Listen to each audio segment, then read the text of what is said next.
Well, throughout the 20th and now the 21st century, hundreds of thousands of people worldwide have reported a low-frequency pulsating noise, which has become known as the hum. Now, this hum isn't something that some people hear and the world is saying, oh no, you're crazy. This has been reported on in Time magazine, many other larger outlets, and has made it into the top 10 in terms of mystery phenomenon from around the globe. A ton of theories.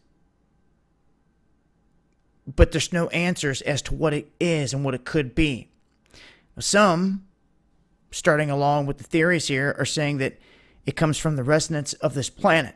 Now, I don't want this to get confused with some of the other things I've shown in the past, because we've discovered that twice a day, especially out in the ocean, there is almost like a very low vibrating noise that is made around the globe.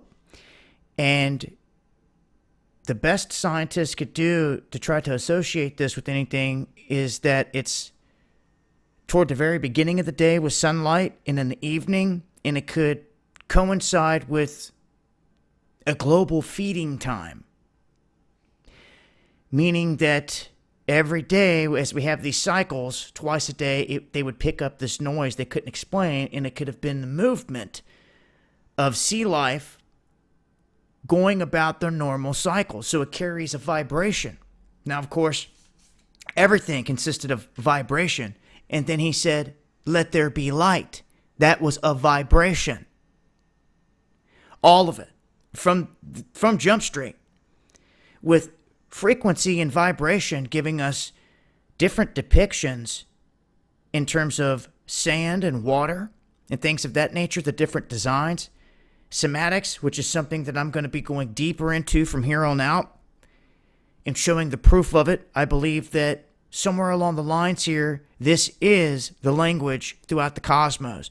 When you have something that fundamentally is connected to everything the same way, you're talking about down to the Fibonacci sequence and the golden mean, this reproduction of sacred geometry that is discovered in everything. It is repeated all throughout the cosmos.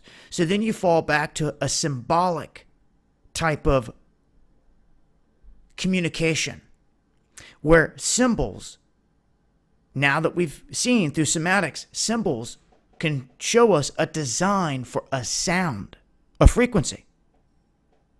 Meaning, as I've said before, that if you were to stumble across, let's say a pyramid wall that has some crazy looking designs, well, if you had the scroll or the key, which hasn't been created yet by modern man that we know of, you could look up these symbols in that scroll to see if it matches. And I can guarantee you at some point, someplace, somewhere, especially knowing that this was known by the ancients, there are symbols written somewhere that are telling you a frequency.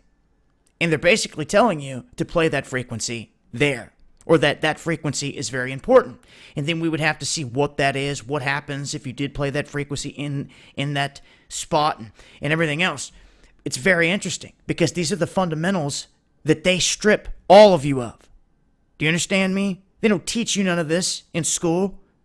They don't teach you about the ether, the realm, the spirit realm. They teach you none of it.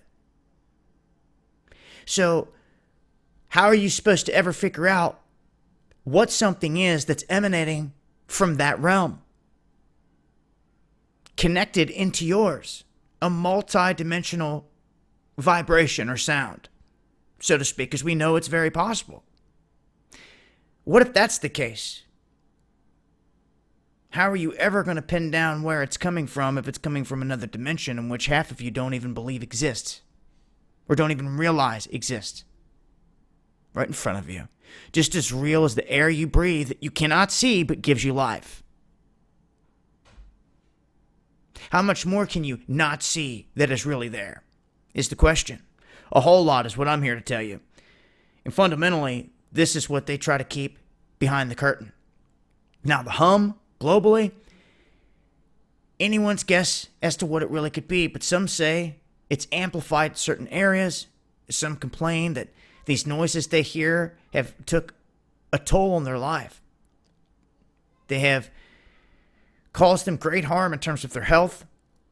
Others say that some of the hums people are hearing could be different hums. So this is totally loaded with a ton of different theories because there is no solid answer as to where this is coming from. It's kind of similar to hearing the booms that people report all over the place. Many people could feel them, hear them. And oftentimes it even seems like they could be coming from underground, which there's no explanation for. Only thing people could try to think of is there's someone underground doing something and they're trying to keep it quiet.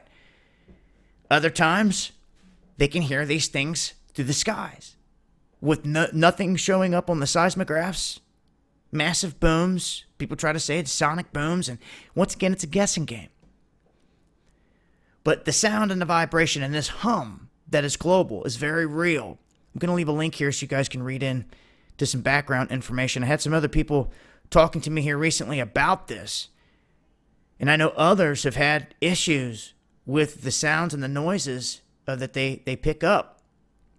And you can see here, Time Magazine had listed it, and it talked about it. And you can see they list the Teos hum, Windsor hum, Seattle hum.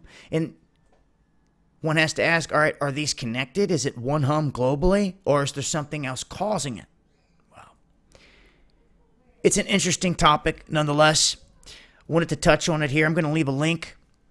Make sure to turn into Underground World News Live Friday night, 8 p.m. Eastern, Dabu77. Also, make sure to follow me on Twitch and BitChute. I'm going to be uploading to all platforms until we find one that's comfortable from here. Hit me up, Dabu7yahoo.com. You got anything you want me to report on? Peace.